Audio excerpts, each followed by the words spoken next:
think it might ask all of you for permission.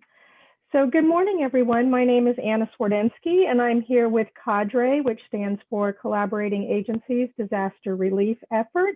And we would like to welcome you to our morning workshop on understanding incident command system, what CBOs need to know. Thank you for joining us. And I just noticed a wrong date on that first slide. My apologies, that missed my editing. So let's move off of that one. And what I had said by way of welcome and introductions, thank you for joining us. If you would type in the chat box your name and the name of the organization that you represent. We see Mark and Michaela have done so. If the rest of you could do that, that would be really wonderful. And if you are not able to use the chat box feature, raise your hand or come off mic. We're a pretty small group this morning, and we'll keep going.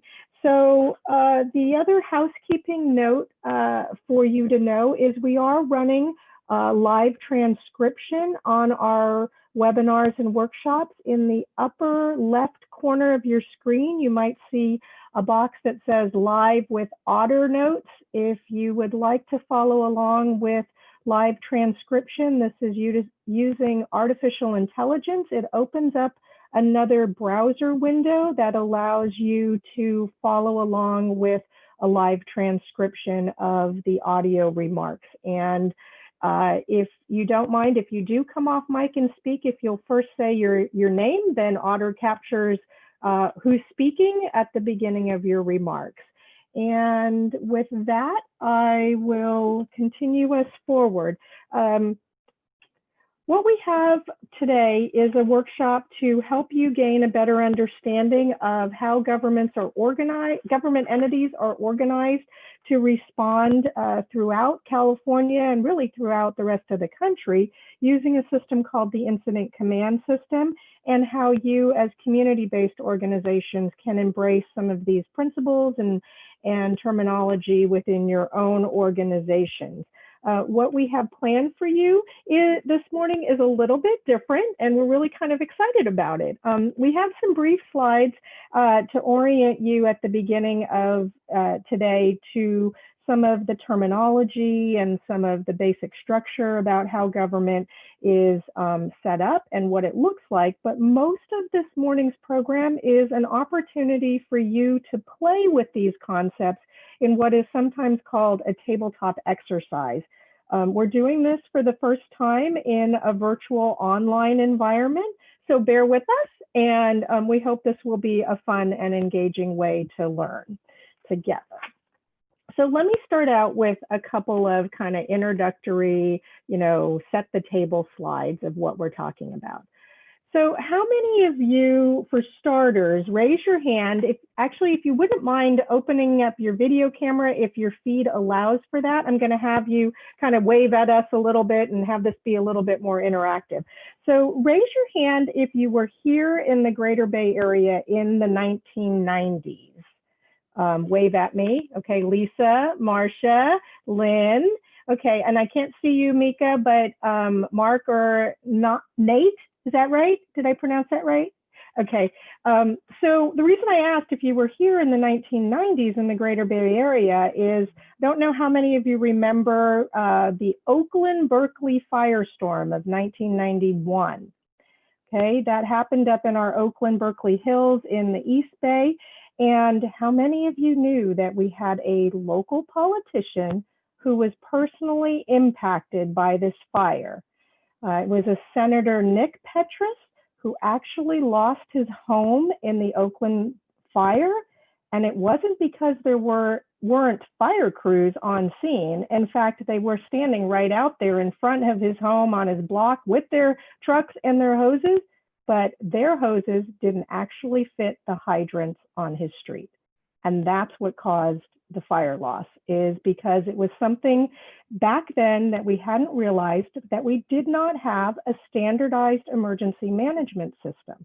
We had each city and each jurisdiction being able to order their own equipment, decide their own hose fittings, hydrant connections, radios, communication devices, even what we call things. So what started the standardized emergency management system actually came about because Senator Petrus introduced the Senate bill you see on the screen that then became Government Code Emergency Services Act that was enacted in 1993. And to get this going, to get all of our jurisdictions on board and standardized, the way the government did this was it said, well, cities and local jurisdictions, if you don't follow this new standardized emergency management system, you're not going to get reimbursed. So that's kind of the carrot they held over their head, and that's how we got ourselves over that hump back in the early to mid 1990s. And so that's just a little bit of history that people from, gosh, I guess it's 30 years ago now, right? Don't often know or remember. There are some major components of SEMS, one of which is the incident command system. The other is a concept called interagency coordination. There is a master mutual aid system and the concept of operational areas. And I have to tell you that we really take these things completely for granted now in 2020 of how much this is just a foundation of how we operate here in California and really across the country. So those components basically structure is a couple of different organizational levels. Starting at the field level, whatever the incident is happening, into a local jurisdiction, into what's called the operational area, which is really the borders of your county, whatever county you happen to be a part of, and then into a regional structure across the state of California, on up to our full state resources and into national resources that we often hear of in the term of FEMA, okay? So there's different organizational levels. An incident, the little yellow starish bubble looking thing on the left-hand side, an incident represents the field level of activity. And a disaster is oftentimes a set of multiple incidents. So think about our recent wildfires that we all experienced. There were any number of incidents that were going on. And at the field level, each of those is an incident that then coordinates with the local jurisdiction that oversees that area. And they do that through what's called an Emergency Operations Center, or an EOC for short. Another example would be COVID, and think about the impacts that we have all experienced with COVID-19 in multiple places, in multiple ways, coordinated at all levels of government, from local government to our county operational areas, to coordinating resources. Perhaps you might have seen this in the news or in your own experiences at the regional level, thinking about how did we coordinate personal protective equipment. Sometimes that was a regional or state level coordination that then went up and down these different levels of coordination. Common goals from the field level all the way up the chain are to save lives, care for casualties, limit further threats to life, property, and environment. And it starts all the way at the base incident level. Okay. California, as I said earlier, started this system in the mid-1990s, and my cursor does not want to move. Bear with me for a moment. And so there are system similarities. We started this whole standardized emergency management system in the mid-1990s. It grew into what is called the National Incident Management System. And so, of course, we started it here in California, and everybody else across the country was like, oh, that kind of makes sense, but we got to give it our own name. And there are some minor differences between SIMs and NIMS, but in essence, there are more system similarities than there are differences. And Marcia is saying NIMS started after September 11th, after the September 11th incident. So perhaps what's important to understand with respect to the recent wildfires is ICS happens, as I said, at the field level. with all of the different, say, fire strike teams. They coordinate fire coordination with what's called mutual aid, bringing in state level resources and all the way up to national and sometimes international resources we have certainly seen in our California wildfires. ICS started actually in the fire service. Some of you may not know that Firescope was organized after a disastrous 1970 wildland set of fires in Southern California. And the goal of Firescope was to create and implement new kind of service management, technology coordination. And so the entire ICS system came about through the fire service. And that's what we're going to kind of spend most of this morning with you talking about. So what is the incident command system? It's a systems approach that basically provides this overarching structure. One of the key principles is accountability. One person, one job, clarity about what you're supposed to be doing, who has what authority to make decisions, and how should communications flow.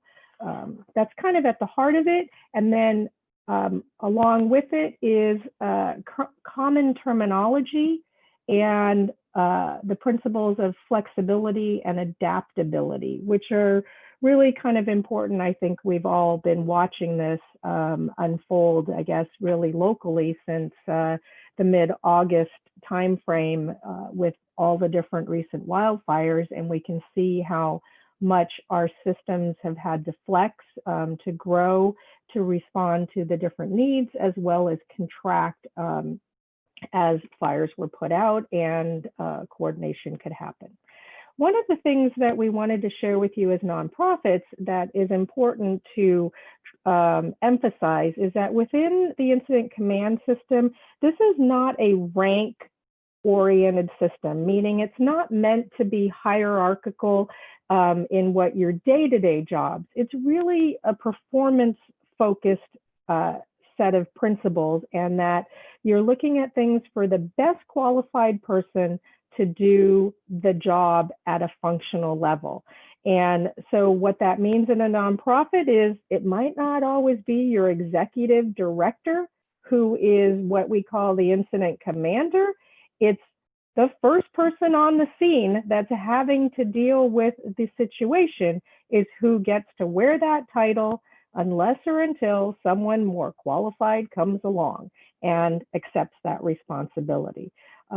So in our nonprofit world, a lot of times the structure is thought about also in terms of who your staff, how your staff is structured, and may even be who's physically located close enough that might be the first on scene, because somebody has to be in charge.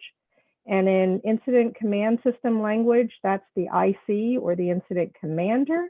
It's the only position that has to always be staffed, because someone has to be responsible and accountable. And when you think about the fire incidents, it's the first truck that rolls up until the battalion chief arrives, and then they take command until there's multiple units and they work out the entire structure. I'm seeing some things come through the chat box. Yes, not always the best qualified, also who's available. So thank you for that, Mark and Marcia. So in general, the structure has a couple of different positions that really it boils down to this very simple organization chart. And we put some little kind of common language terms underneath it. So the incident commander is who leads the effort. There are then 4 functions that fall under that: operations, planning, logistics, and finance. And operations, you can think about that in our first responder community as who's putting out the fire, who's treating the injuries. In our nonprofit world, it might be who's actually running the shelters. Those are the kinds of things that fall within operations. It could also be when you think about our COVID response. Operations are all those people that you saw in the parking lots of churches or stadiums or arenas that were literally filling trunks of people's cars with food. Those are operations people, okay? Then you have planning. Somebody needs to be thinking about this, planning for it. Logistics is everything that's needed to set up and run your operation. So food delivery or food distribution in a church parking lot. Logistics are all the clipboards, the signage, the the PPE, making sure everybody who shows up has a mask, has a gloves and sanitizer. All of that is logistics, all this stuff. And then somebody has to be tracking all the details of how much is this costing, how much time is being put into these initiatives or events or operations, and that's the finance section, okay? We said pays for it, but a lot of it is just tracking and documentation, okay? That, in a nutshell, is the ICS system in its most simplified form is these 5 little boxes. And believe it or not, the entire structure from whether you're on scene at a fire to our national incident management system uses the same structure, and it just gets bigger and bigger and more robust depending on how big the organization is, how big the response effort is. There is something called a delegation of authority and responsibility in how we coordinate that, and that uses these terms called span of control, of making sure that, if you have an operation with 30 people, not all 30 people are reporting up to one person. One person, one boss. We have a unified command system and command structure, okay?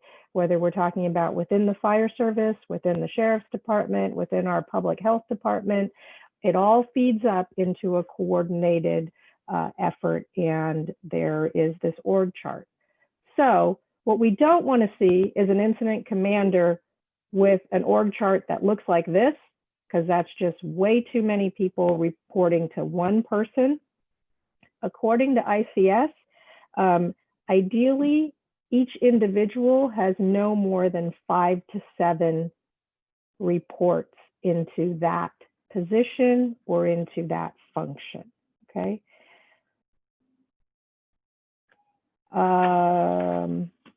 And we have really kind of cut our slides back today in the instructional purpose to give you an opportunity to kind of play with these concepts yourself and make them come alive. And so with that, I'm going to turn the next bulk of our program this morning over to Marcia Hovey. Marcia is the chair of our Cadre Board of Directors, and she gets all the credit for creating this fun activity. We're gonna. Thanks. I love having fun. So here you go. Can we stay on that slide just for a second, Anna? Sure. Yeah. So incident command, even though you may have never used it before, it can be used in your day-to-day life too. And that's sometimes how it makes sense to you more. You can plan a wedding. I know people that have planned weddings using the incident command system. Some of the names may change in the organization, like there might be a flowers person, and that obviously doesn't exist in our disaster response, but it's the same idea of assigning someone to do something, having them know who they're going to, when they have to get it done, and who they're going to tell that it's done. And also that no one else in the organization can tell them to change what the request was, because they only have one boss. So if somebody else has an idea that the flowers should be purple instead of red, they would need to go to the boss of the person assigned to do that role. And then that's the only person that is giving them that clarity of exactly what their job is. And another example, let's say you were in your house and the water pipe burst on your sink in the kitchen. So you were the first one there, so you're the incident commander. And you quickly assess the situation and decide that you need to turn the water off. when you go turn the water off at your house, you become operations because you're helping to make the problem go away. So you turn off the water, you played that operations function. Then you look at what the damage is. Okay, I need to probably mop up the floor, and then decide if it's a simple fix or if I'm going to need multiple parts. When you're doing that, you're the planning and intelligence section. You're looking at the big picture of what the problem is and how it might need to be resolved. And then you have to go to the store and buy the parts. Then you're the logistics person and you're the finance person because you're paying for it. So you can do that as one person because it's a very small incident. But imagine that every house on your street had their pipe burst at the same time. It wouldn't make sense for all of you to go to the store and buy parts, or all of you to maybe even do the repairs. You can create a structure where a few of you are going to the store, or a few of you are making the repairs, or a few of you are doing cleanup. And that way it gives it some organization. And then one person at the top that's just kind of making sure all the parts are moving properly. I don't know if that helps at all, but it helps me to put it in terms that I can understand. Okay, now let's go on to playing our game for today. Okay, so how can we embrace ICS? Next slide. We're gonna put you in a fictitious situation. This is the nonprofit that you're currently working at. It doesn't have a name. You can name it whatever you want. And you can see the layout of it. It has a U shape with the main entrance at the bottom of the U. It's a 2-story building. There's a parking lot in front of it. There's a first street running alongside of it. The gas main is around the back. And I just want you to have a little vision of what that looks like. Next slide.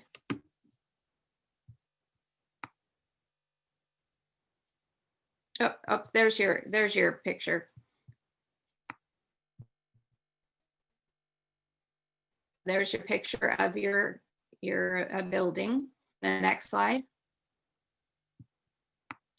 In your fictitious organization, you have 20 total staff. You're part of a larger parent organization. Your role in the community is to provide food and other supplies to clients. And you deliver food to some clients. But right now there are no clients on site. So it's just your staff who are on site. Next slide.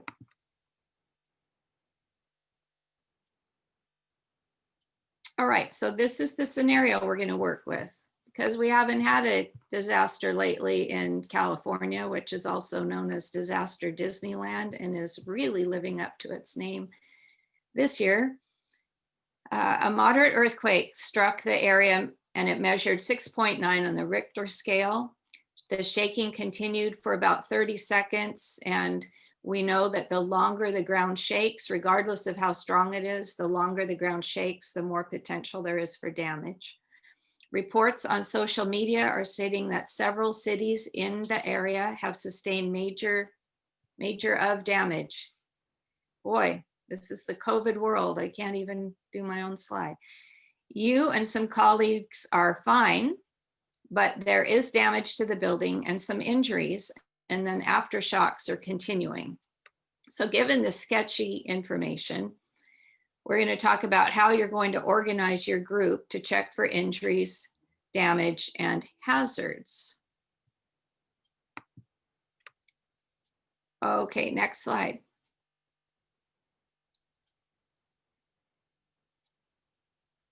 So this is a typical reaction when a disaster happens. If you're the one that's supposed to be in charge, unless you have a plan in place, there are so many things going on and people are running to you, telling you what's happening, that you have to decide what your priorities are and what you should do first. And because we are a small group, why don't you all unmute? Well, I think we can just dialogue this whole thing, which is good. Better for us. I was going to make you do it in the chat, but let's just talk. So, what do you think your priorities are after an earthquake strikes your facility? What are the first few things you need to do? You check yourself for injury, make sure Good. you're okay. Yep, your safety is always People number around- one. That's The true. people around you that are with you. Check those around. What else? Do we have a plan? I'd want I to would refer hope so. And if you I'd do have a refer- plan, then the next thing would probably be pull out your checklist of the Mhm. things that you are assigned to do. Can I bring up something too? Yeah, absolutely. Okay, in relation to your ideas, the initial actions, and the not-for-profit organization you're talking about, all of this, I think, if I'm true, all of this can be applied to no matter how big or how small the area is or the organization is. Is that correct? That's correct. Okay, because my own needs would be involving just one community of about 1,200 homes. But it's still the That's a same, small task. it's still the same thing. Still the same thing. Okay, Priorities will be the same. Okay, so now this is your building and the ground just shook. So what are you worried about? The integrity of the building. Okay, is the building stable? What else? A route out of the building if Okay, necessary. people are coming out of the building. What else? A rally point for us after we leave the building. Okay, so hopefully you've designated some place that's fairly far away from the building so that if the building decides to fall, it doesn't fall on the people. How about hazards? Definitely. Could be down power lines and maybe even fire starting. Yes, yes. Oh, hold on. My alarm is going off. I don't know why. Oh,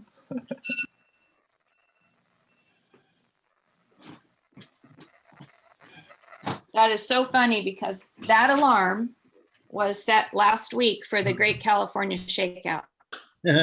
oh. Last So Thursday. it's very timely. Okay. Yeah. Okay, so yes, we're looking for hazards. And then now you're going to play the incident commander. And at this moment, you don't have a team. So you'll need to assign people.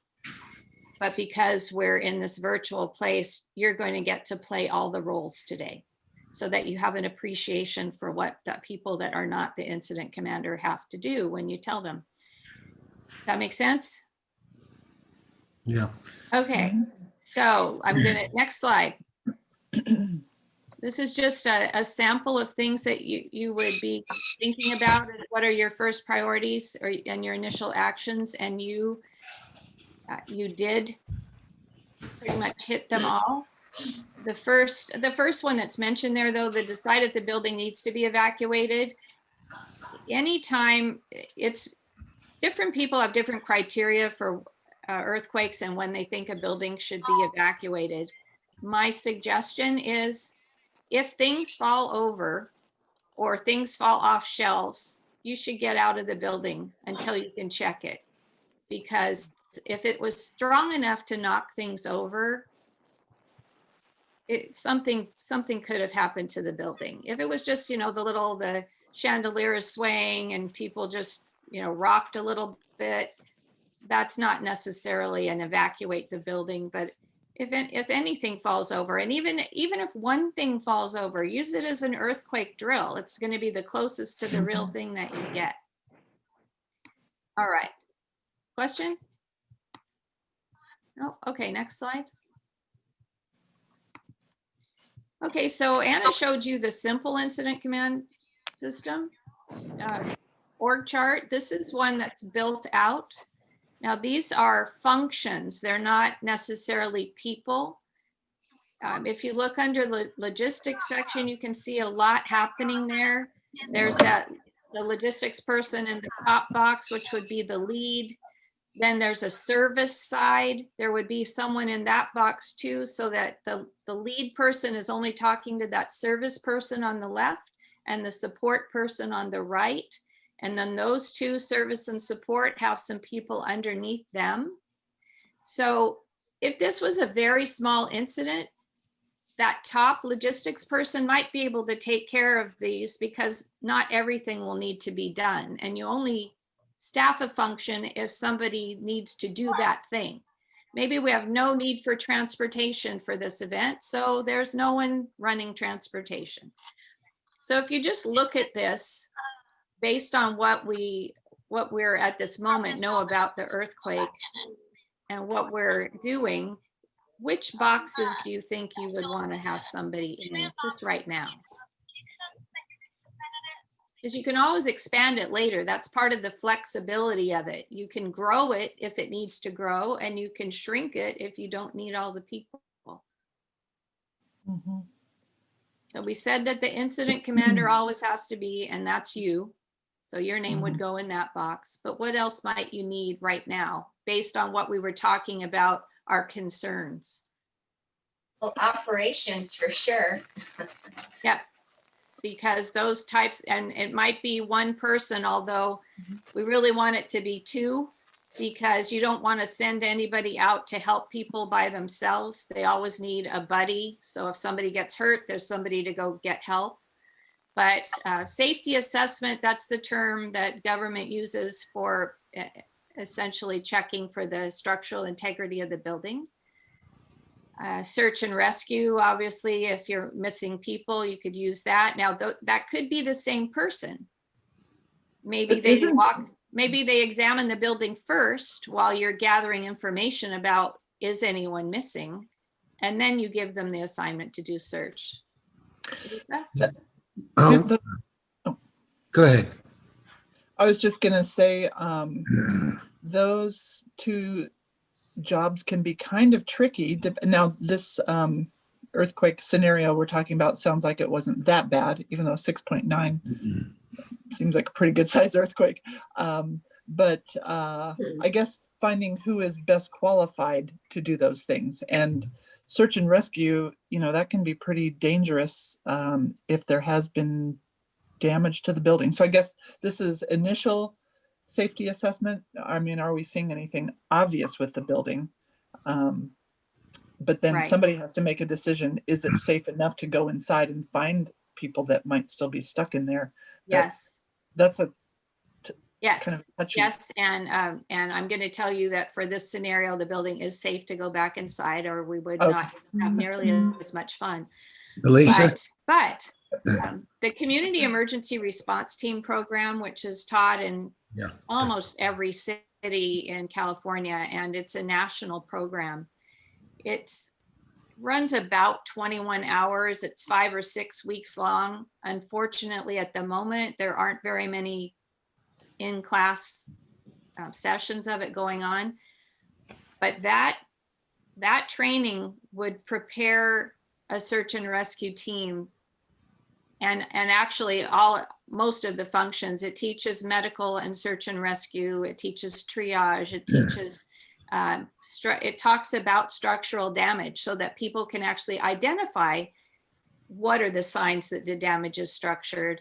And it talks about how to document the emergency. And there's so many good things about a CERT program if you can get anybody to take it, because it's a huge benefit to every individual, because it just makes you much more aware of what's dangerous and what's not in an earthquake or any situation.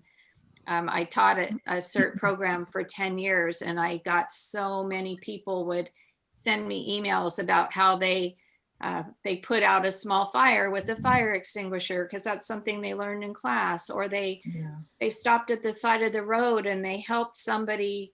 They triaged someone and stabilized them until the ambulance got there. And it's incredible what a tiny bit of knowledge can do. Marcia, yes, Mark. on the CERT program, and that's what I was going to bring up too. Shouldn't that be an integral part of any organizational chart where we have CERT members in the staff? That's number one. And number two is you brought something up that I just want to ask you quickly. You mentioned that there were not that many training sessions going on. And I noticed that, and I just want to know if you knew any further information about why that happened. It was just the social distancing aspect and having people stay in a space for more than 15 minutes around other people is a concern. And I know that the programs are trying to figure it out, but right now there's a lot of hands-on in CERT training, and so they want to make sure that they're there watching you and making those corrections. And sometimes those corrections require close contact. So we're going to have to wait. There are some online versions that can give you an overview and give some training. There's one that FEMA has. It's an introduction to CERT, I believe. And I think there might even be a video that gives kind of an overview too. We'll get those links and share them with everyone that registered for this webinar. So your question about should CERT be a box in here? Actually, depending on the size of the organization, this whole thing is CERT. The incident commander would be CERT. In your community, your CERT team would fill all of these boxes, all of the needed boxes. Again, we identify possible functions and kind of scope out what they do in case we need them, so that you're not making it up. But many of these you don't have to use all the time, if ever. So, okay, so we think operations, definitely we're going to need at least a couple people in that, because there are things that are going to need to be fixed. The planning section, we're going to need somebody to do documentation, because when operations is finding problems or issues, somebody needs to be capturing that big picture so that you have a running list and you can see how bad it is for your organization. And then you may need logistics, maybe not immediately, but if stuff is needed to support operations, you'll need someone to get the stuff. And probably not finance needed right now. Marcia, I'm going to interrupt. But you don't want, yeah. There have been a couple of Go ahead. about in the chat about CERT teams and availability of hybrid programs. So I know Lynn was sharing that there is some type of a hybrid CERT program being rolled out. Lynn, I believe she's with Menlo Park. Oh, great. And so just know that your CERT programs are typically run within your own local jurisdiction, and they might vary from area to area. But if you're looking to connect with your specific one, you can send us a follow-up email and we'll try and connect you as best we can. I know we've got folks from Sacramento, from the North Bay, so let us know what you're looking for. And Lisa, for sure, we can connect you up with our county CERT team. Okay. Yeah, thanks, Anna. Let me see. So it is important that the incident commander be hands-off. Don't jump in to help operations or don't jump in to help planning, because you do need to be above that and keeping an eye on everything that's happening. And the more you practice with it, the more you see why that's so important. All right, let's see, next slide. So I mentioned that planning and intelligence person who is developing the big picture. There are things that everyone documents. Each function that is active in the emergency has to document what they do for a few reasons. One is, depending on what you do, somebody might think that you didn't do it right, and so your organization could get sued. So you need to be able to justify exactly what you did and not rely on people's memories. Also, for cost recovery, if you do have building damage and there is a presidential declaration, you would be able to apply for public assistance and get reimbursed for rebuilding. And so the documentation of the structural damage and what needed to be fixed kind of on an emergency basis, all those costs are documented. You also want to document a little bit later, not during the initial response, but things that you learned or things that need to improve so that you can fix them for the next time. Yeah. You want to know how many injuries there are and how bad they are, the status of the staff, where the locations of different incidents within the incident are, like if, you know, somebody's trapped in a room or they're missing. Your planning and intelligence will consolidate all of that documentation that's coming from each individual function so that there's a big picture. And then of course you have to identify the hazards too. Let's see, I think I covered everything there. Oh, if you have more than one site, maybe you are the parent organization, you would want to have a process for communicating to your sites and finding out what their big picture is on kind of the overall status so that you know if they have issues. During disasters, particularly earthquakes, landline phones or any voice telephone won't work most of the time because everyone's trying to call their family and friends to tell them what happened. And it's just a natural instinct to feel like you need to connect with someone when you're scared. So you may want to agree on a text report because text message uses less bandwidth than the voice part of the phones, and you can usually get that reliable message that way. Or if email works too, unless we've got damage with internet.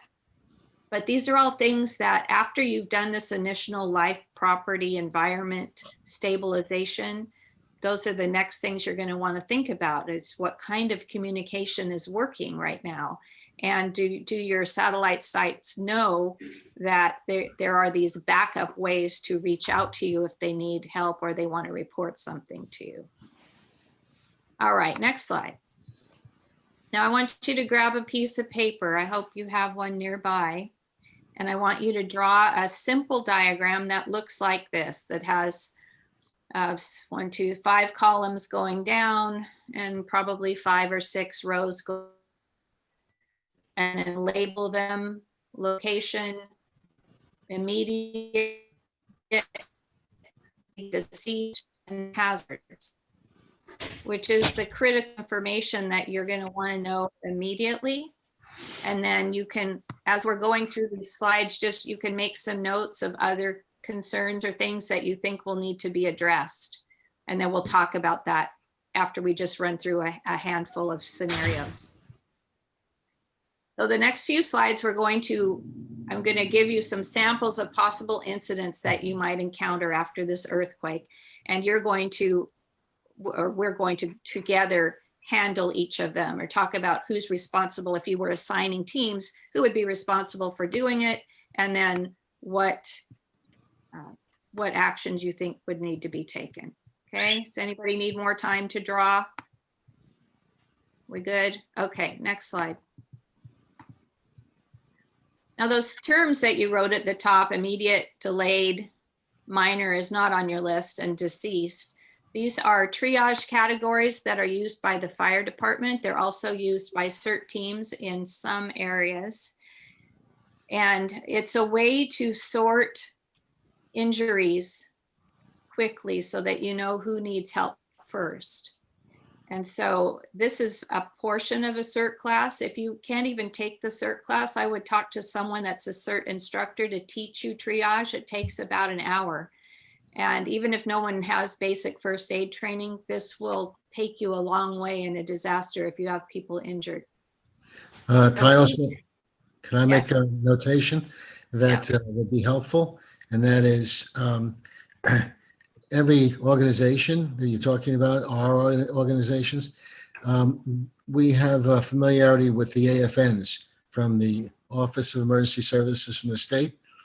And this kind of code, this triage code, can be used to establish the needs of those AFNs, which we've done, with our organization. And you're talking about access and functional needs? Yes, that if there are people in the community that have more exposure to perils in a disaster, then you can have a list of people that you know where they are, and you can triage them, as their needs. Like, for example, the immediate would be the ones that you'd have to take care of first, and so on. That's not exactly what this is talking about, but yes, we definitely want to identify those in our community, particularly like you have a bunch of homes that you want to check on first, because they're not as able in all circumstances to help themselves. Like if they're in a wheelchair or a walker and something falls over in their house, then they may not be able to get out. So you want to go check on them.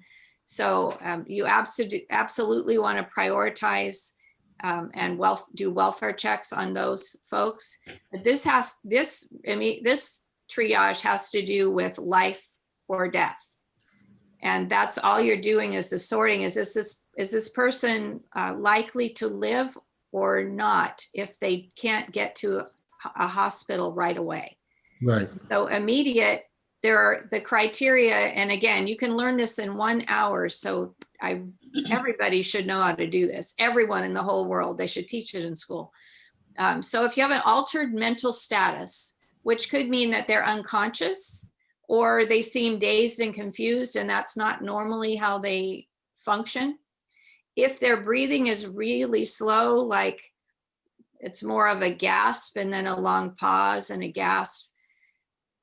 Normal breathing is about 30 breaths per second. So if someone is breathing normally, you can't really see their chest rising, but you can see that their color is good. But if they're having trouble breathing, either they're rapid breathing or their lips are turning blue, there's something going on with their breath. Or if they're bleeding and you can't control it, if you can't stop the bleeding, those are what's categorized as immediate. And for the first responders, when they're having ambulances roll up, the immediates get in the ambulances first. For you may not get an ambulance coming because it was a big earthquake and the ambulances are going where the greatest need is. So you would just need to know that these folks are going to need a little bit more attention right away to try to stabilize them. And there are actions you can to try to stabilize them. For us today, we want to put them in one of your boxes. We're going to categorize how many immediates you have. Delayed are those that have injuries that will need to go to the hospital. Maybe they broke their arm, they need stitches, but it's not life-threatening because they don't have any of those other signs that are in the immediate category. So they can wait for the next ambulance to come, or they can wait to be taken to the hospital. Minor injuries are treated at the scene. We don't really care about them because they're fine. They're going to just go home when this is done. And then deceased is if you check them and they're not breathing, and then you do like you would if you were doing CPR, you do a head tilt chin lift. And if they still don't start breathing after that, they're categorized deceased. And then once everyone's been triaged, if you decide that the deceased person, you want to try to do CPR, you can. And I'm giving you way too much information now. But initially, because it's a disaster and we don't have enough people to treat everyone, you want to treat the ones that are the most likely to survive. And if somebody's not breathing, they're the least likely to survive in an emergency, in a disaster. All right, next slide. That was like half the triage class. You already have it. Bonus training today. Okay, so incident number 1. 2 cars crashed in front of the building on First Street. Actually, it's the side of the building, but okay. All right, so click again, Anna. One driver is injured but mobile. The other driver has a sprained ankle. The road is completely blocked. So now on your chart, you need to write the location. We have a driver that's injured but mobile. So that tells me that they're probably delayed. And then the other driver has a sprained ankle. I'm going to call him delayed too. So we're going to mark down 2 delayeds. You don't have to put any of the details because right now we're just looking at the big picture, and it'll help you know how many people you need to assist medically. And then you've got a hazard that the road is blocked, which could become a problem in the future. Okay, next slide. All right, 2 clients arrive asking for help, and click again. Their home was destroyed. They have no place to go. One takes insulin and doesn't have any with him. All right, so this is kind of an on scene. So the location could be on scene. You can note it any way you want. But which function would you connect these people to? And I know you're not looking at that org chart anymore, but who do you think would handle people? Well, they're going to need shelter, and they're going to need a pharmacy. Okay, so we're going to start with mass care, the mass care or shelter function, which would be the ones that are kind of dealing with everyone that's evacuated, and maybe finding some bottled water for them or giving them a granola bar for a snack. So that would be the one. And then we've got this, they need insulin. So that doesn't fit into our chart, but that's going to be an issue. So you could put that down as an issue. Okay, next slide. Okay, on the 2nd floor in meeting room 200, there are reports of injuries and people need help. Click again. One person has a cut on their forehead. They're bleeding badly. Their mental status is okay. That would mean that if we can't control their bleeding, we're going to call that immediate. The other has hit their head with a trophy that fell off a shelf. They were unconscious, but now they're awake and breathing normally, but seem confused. So they're going to be immediate also because their mental status is altered. They're confused. Who would have responded if we had a report that for injuries? Who would respond to room 200? Which section? Which function? Medical. The medical part of the operations section. Yeah. Because they get to do everything fun. While everybody else sits at the command post waiting to find out what the answers are. Okay, our next one. Oh, so are you following along? You put 2nd floor and 2 immediates. Documentation. Checking for hazards in there. Yep, there were no hazards reported, so Okay. trophy's on the floor now. It's not a hazard anymore. Okay, next slide. Okay, as you do a head count, actually it's probably your planning and intelligence section or mass care doing a head count, you discover 5 staff are not accounted for or unaccounted for. Click. You ask others about them because that's the first thing you do is, does anybody know where they are? And you find out that 2 are out of the office on a field assignment. 2 are trapped behind a jammed office door, but they're okay. And 1 left immediately to go check on their children because they had no sense of obligation to stay and help you at all. Which is another reality. If you are counting on people, you have to make sure they understand the importance of their family's preparedness in case they can't come home right away because they're helping at the office. And we're doing a personal preparedness class next week for staff to help you get staff personally prepared. All right, so on this one, if you were the planning and intelligence section, you're getting all this information, but nobody's coming and handing it to you. So what are you going to have to do? Or what is that person that's assigned planning and intelligence and documentation, what are they going to have to do in order to get this information for their big picture?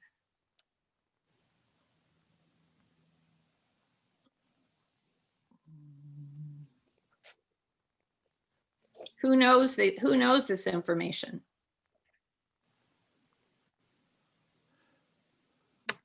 Well, The people people that who are are doing it, there. right? The people who are doing it know the information, and they're coming back to which section and telling them everything. Operations. They're all the search team, the medical team, they're all coming back and giving their updates to operations. So the planning and intelligence section needs to be closely connected, regularly checking in with the chief of the operations section, who will know everything. And you can get your data that way so that you have your big picture to share with the incident commander. All right, let's see. So you've got a couple of people that are out on a field assignment. So this is just to make sure that you have a process, or that anyone on field assignments knows what they're supposed to do if they're remote when this happens, because you need them to check in somehow with you. And if the phones aren't working, can they text you? Or are they supposed to come back to the office immediately? And maybe you know how far away they are, so you can kind of guesstimate how long it's going to take them to get back to the office. Because that is an issue, that you're missing 2 people and you don't have any way to check on them. Or maybe you need to tell them not to come back to the office for safety, right? That could be too. That could be. So if you can text them, the trouble with text, you're going to need multiple text messages, and or if you know who these people are and you do have a good list of their cell phone numbers with you outside of the building, you can text them immediately and say, hi, this is Lisa, I'm in charge today. So if you have anything to report your status to me, versus telling them contact your supervisor who may be on vacation. So you may have to be the proactive one to give them that heads up. Mm-hmm. All right, and so on your log now, you have, let's see, we have a couple issues. We have people that are trapped. So someone will have to go check on them. We know they're okay, and we know the building's okay, so that technically they're not a high priority until they have to go to the bathroom or something. But right now they can wait. Probably want to have somebody go up and say, okay, we'll get to you as soon as we can.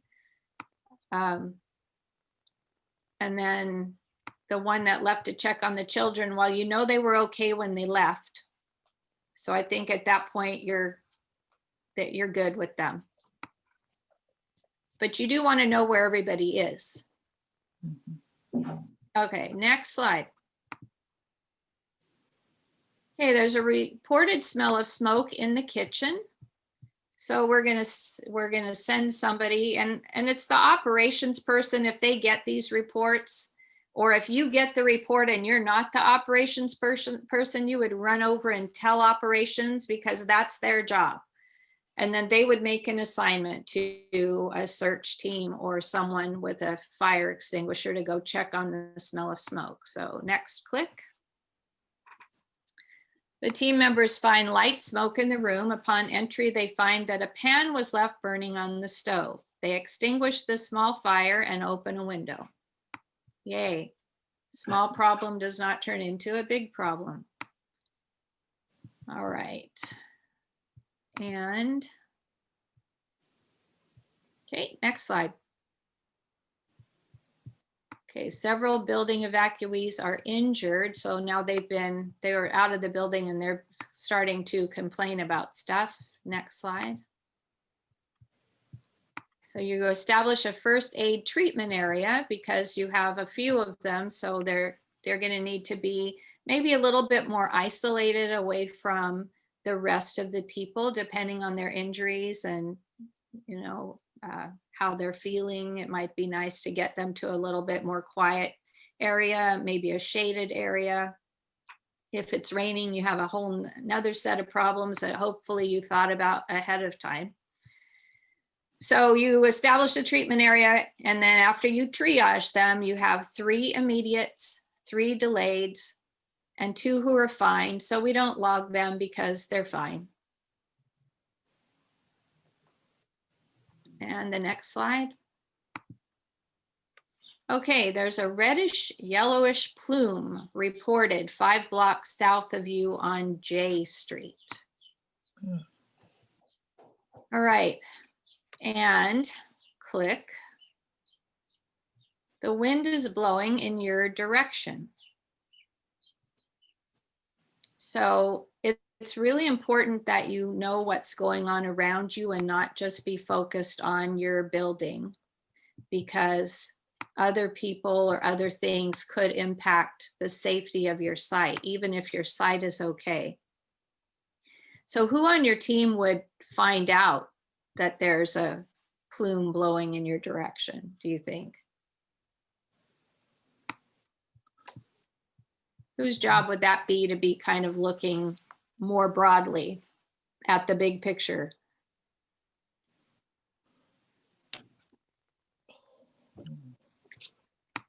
The planning and intelligence section. I know you're all just afraid to be wrong. It's okay to be wrong. And different people decide, even though the format of incident command is standard, there is the ability to tweak the roles and responsibilities to have it make more sense for your organization. So if you wanted the public information officer to be in charge of monitoring radio and television for this, and you had a public information officer, this could be their job, but they need to know it's their job. Otherwise, the planning and intelligence section would probably be listening to the radio to see if there's anything that they hear that might impact us. And the planning and intelligence section is always looking forward. Like these issues that we've come up with, they're always thinking about and giving a heads up to the incident commander that you need to be thinking about this. You know, we've got some stuff which we will talk about in just a second. Okay, all right, next slide.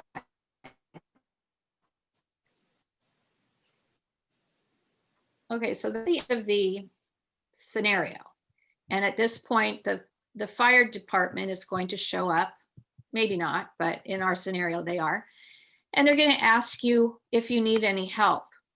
So they're going to ask you, you have injured people. If you could speak to them in their language and tell them how many immediates and delayeds, they're going to be very impressed and thankful, because then they will re-triage them. So even if you think you did it wrong, they're going to do it again, but at least initially they have an idea, is it a lot or is it a little that we have to worry about? Fire suppression. So we had a fire, we put it out. They might go check again to make sure that it didn't spread anywhere else or reignite. Is there anybody that needs to be rescued? Let me see. Do we have somebody that needs to be rescued? Trapped behind the door. We have some people trapped behind a door. Yeah, that sounds like a professional job. Let them go do it. And then any other information. So let's go to the next slide.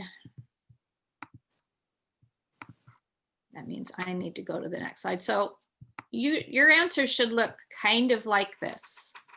And maybe not exactly, but I had a lot more time to think about it than you did. But this is the information that was presented. And if you were a really good documentation person in the planning and intelligence section, you would have taken all that chaos of all of those different types of events and be able to distill it down so that anyone that is helping in the incident command system roles could look at this and see if there's anything, any issue that they might be able to help with, or that is their responsibility to help with. So let me get back to my notes real quick because I like looking at your faces and then I can't see what I'm writing here. Marcia, Yes, sir. you have somewhere around 6 situations that require fire or police. In your operational diagram, is there, other than PR, is there somebody who's designated as somebody as a coordinator between your organization and the fire and police emergency services? Well, if we were talking about an earthquake, you're not going to get any personal contact with fire or police. Your connection is 911. And the bad part is that 911 is going to be overwhelmed. And so you can keep calling 911 and try to get through, but you are possibly going to have to take all of these actions yourself. What FEMA and this California say and emergency managers say is that you're supposed to be able to be self-sufficient for 3 days. Each individual, each organization. That means that you're going to have to take some actions here. And the person that's making those decisions is the incident commander. So we're going to put you back in that role right now. So looking at what you have here, what needs to happen? And now if it's something that you can't take care of yourself, then what are you going to have to do in order to try to take care of it?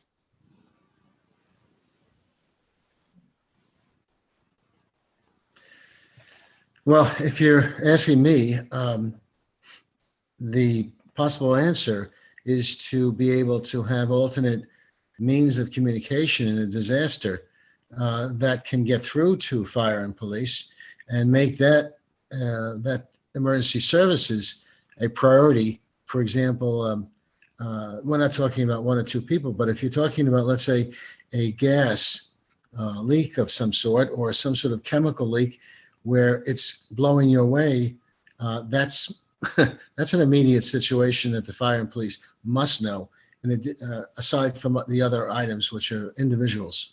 That's what I suggest. Yeah, so your biggest concern, you're right. So your biggest concern now is that plume blowing your way because it sounds like it might be bad stuff and you're all in the path of it. So the first big problem is going to be that you probably all need to evacuate the building, evacuate the site, and get downwind, upwind of In this. your car, close the windows. Yeah, if you can put people in cars, roll up the windows and start driving, direct people which way to drive maybe east or west and then upwind.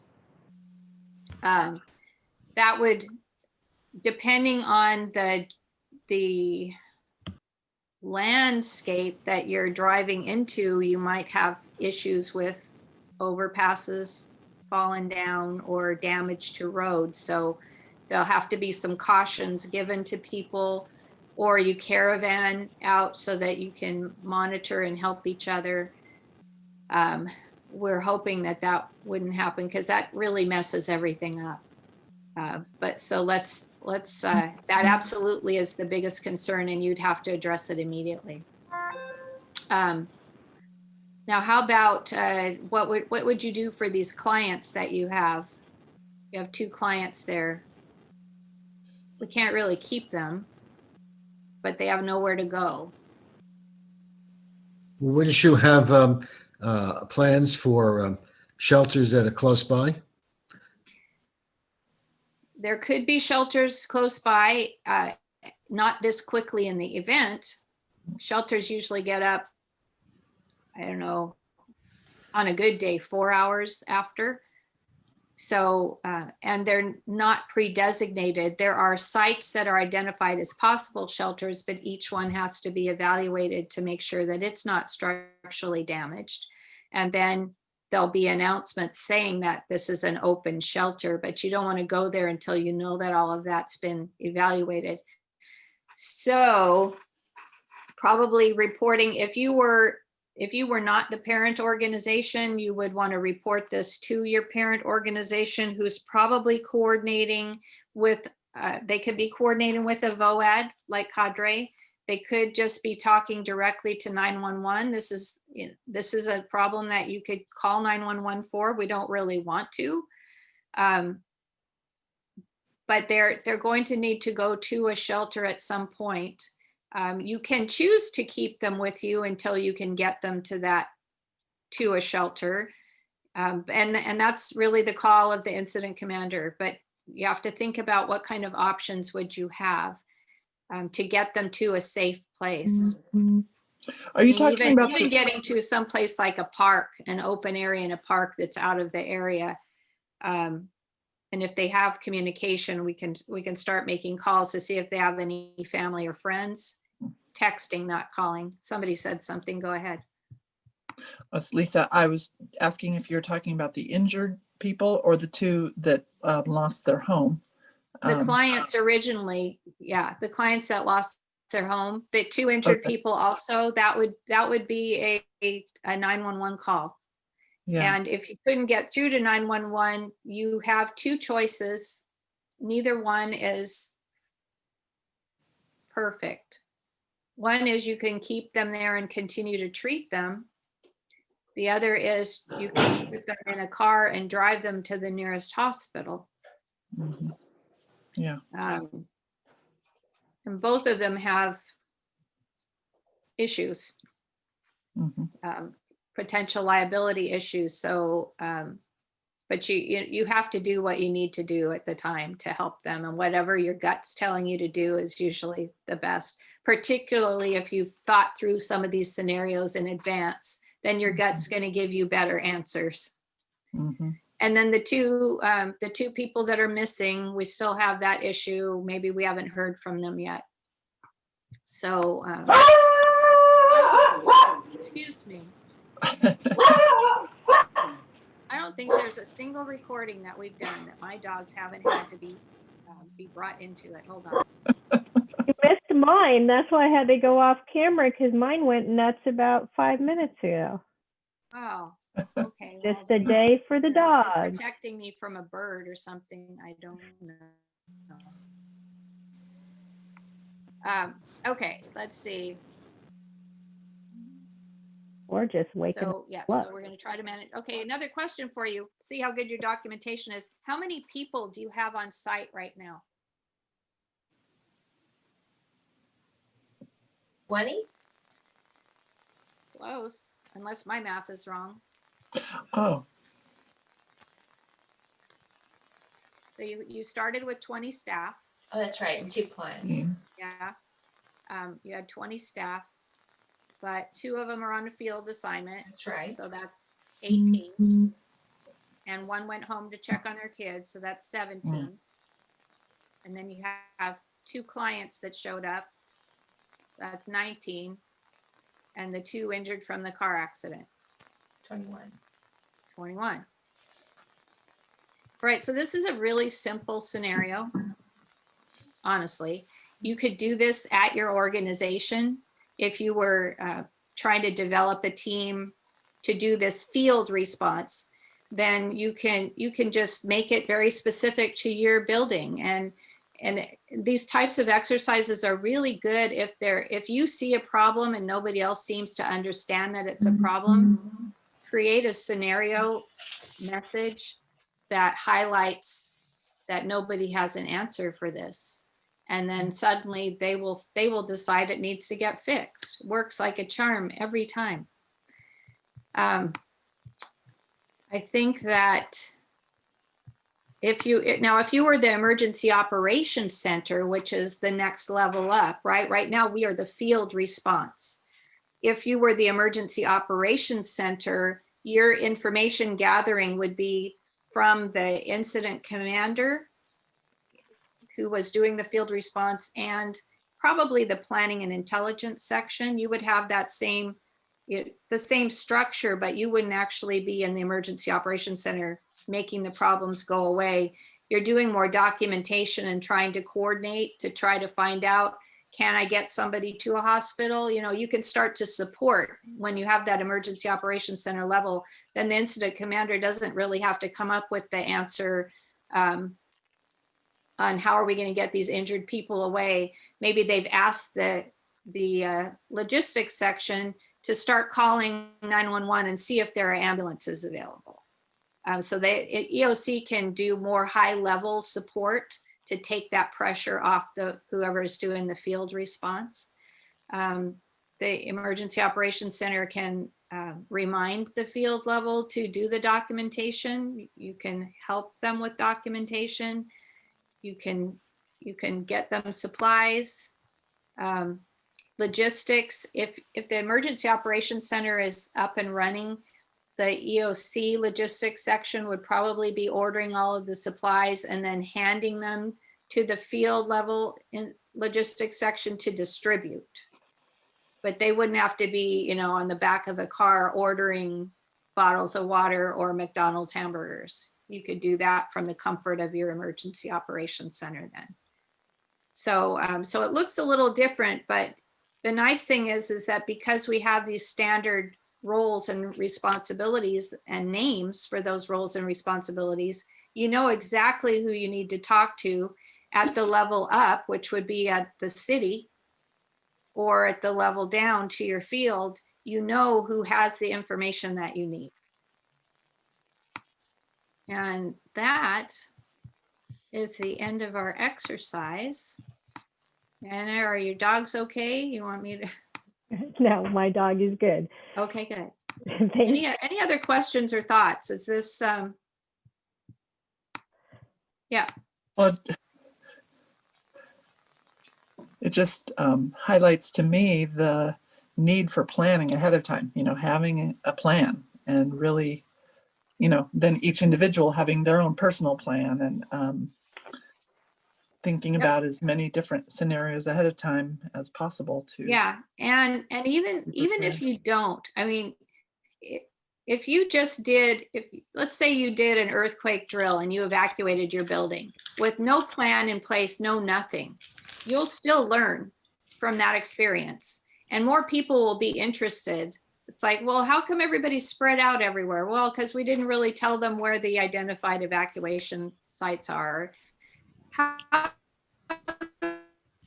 who's missing? Well, I don't know. How do we this thing? So you can start with totally unprepared and then start posing the questions on how could this have been more organized. And sometimes people like that approach better because they can solve a problem instead of starting with solving a problem that they don't realize exists yet. I totally agree. Marsha, you've had a good presentation. I've learned a lot, and I think that's very important in preparation.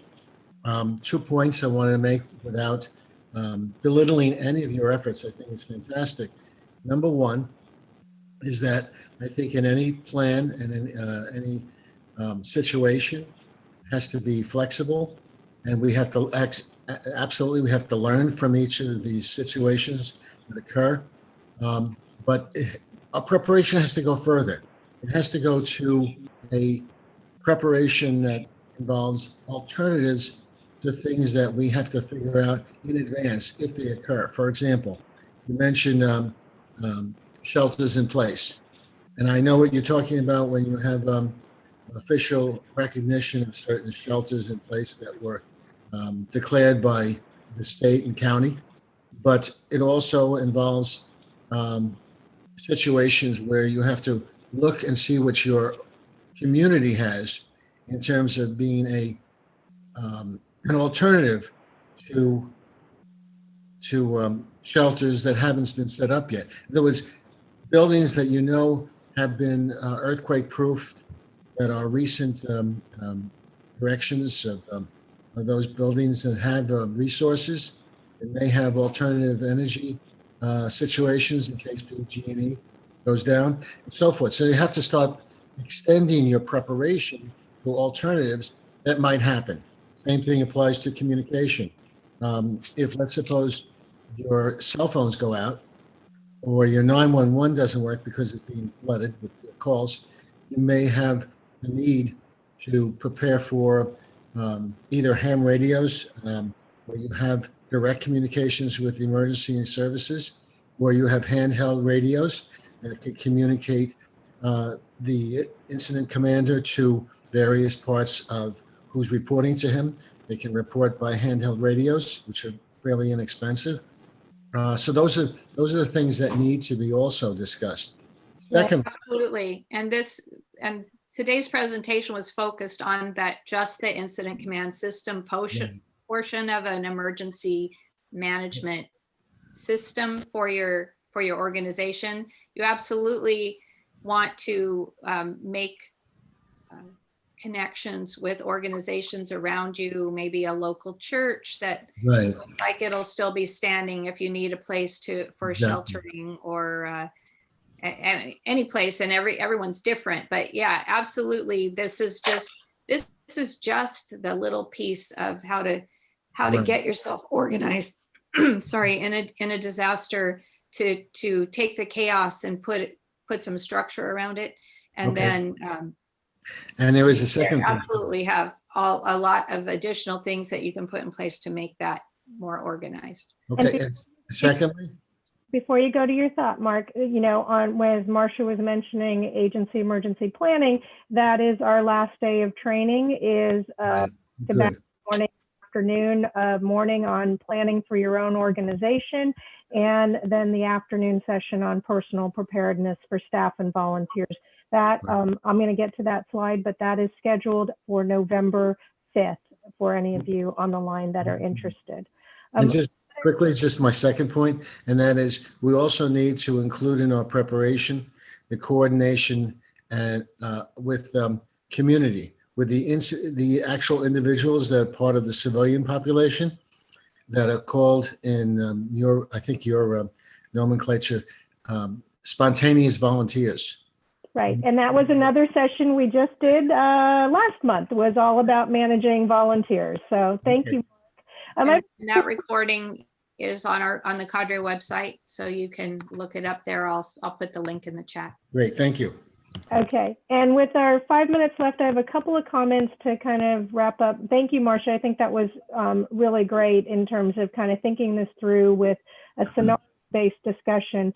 For those of you, I want you to know that we have some tools within our Cadre toolkit that you can play with if you want to take this exercise concept home with you.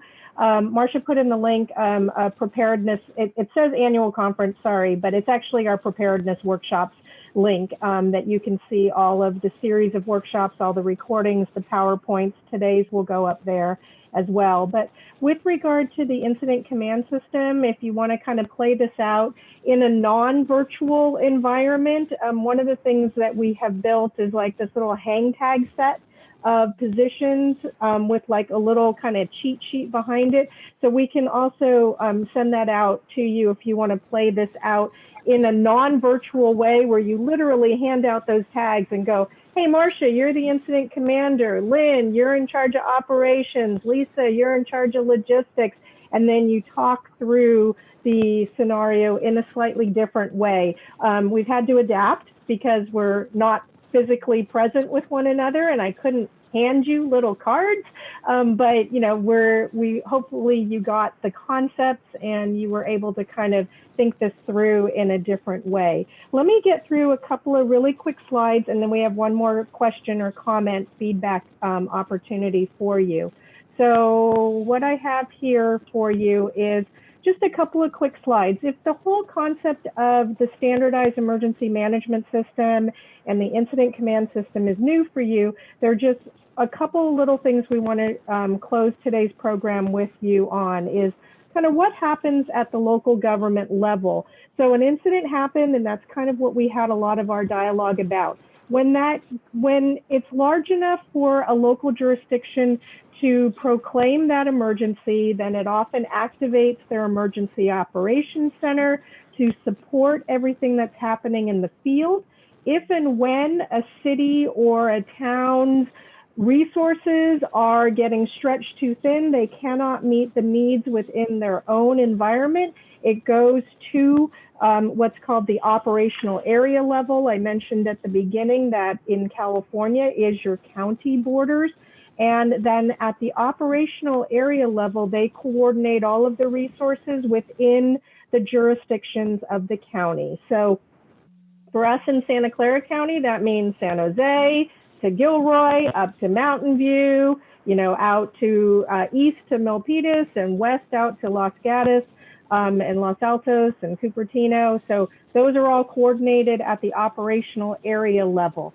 The op area level has a link to what's called the regional level at our state. For us here in the Bay Area, we are part of what's called the coastal region, and they will do the same thing. They will coordinate within our region. So think of the Bay Area plus Sacramento, et cetera. There are there are 3 regions in the state of California. Is that correct, Marcia? I believe it's 3. And so then from our county operational area, it gets coordinated at our region, and then on up to our full state level operations, which is then communicated and coordinated with our legislature and our governor. And they're the point of connection into federal resource coordination and mutual aid and state response and all the media and things you've seen probably in your evening news, along with you know, all the COVID stuff. So you're seeing that all happen and play out. We have just 1 minute left. I will open it up for final thoughts and questions after I tell you what's coming up next, and then you guys can stay on as long as you need to. I know Marcia needs to drop off and has another commitment, but what's coming up next is our last set of trainings for the South Bay Hub. We have agency emergency planning, personal preparedness. Where you went to register for today, you can register for these 2 sessions. And unique to us in the South Bay is we have offered up technical assistance forums on the first Friday of October, November, and December. We are kind of doing open office hours, so to speak. So if you are doing planning for your own organization, your own network, you are welcome to dial in and ask us questions, bring your planning challenges or your planning successes to the table, and we'll do the best. We'll have a couple of facilitators and resources there, myself and Marcia, Monterey County OES, maybe some of our other county OES folks, as well as our regional community preparedness lead, depending on what we know might be coming to those forums. So there are 2 more left for November 6th, Friday, November 6th at 9:30, and Friday, December 4th at 9:30 as well. So with that, what you see on the closing remarks slide is a little QR code that if you hold up your phone and put it on the camera setting, that will take you to our participant evaluation. And if I could please ask you to just it shouldn't take you more than 2 minutes. It's only a couple of questions to give us your feedback on today's program. We really appreciate it. It helps us to justify the funding investments that have been made in this community preparedness program. Tell our funders how well you liked the program, what else you'd like to see offered and supported by our Homeland Security investments in the Greater Bay Area for the nonprofit sector.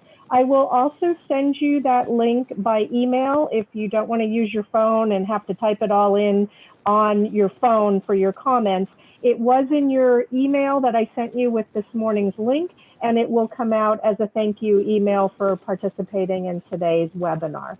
And so with that, that's all we have. I've kept you 1 minute over, but if you have a burning question or comment you want to put out there, I'm going to leave the line open, and you're welcome to give us additional verbal feedback. So thank you all for joining us.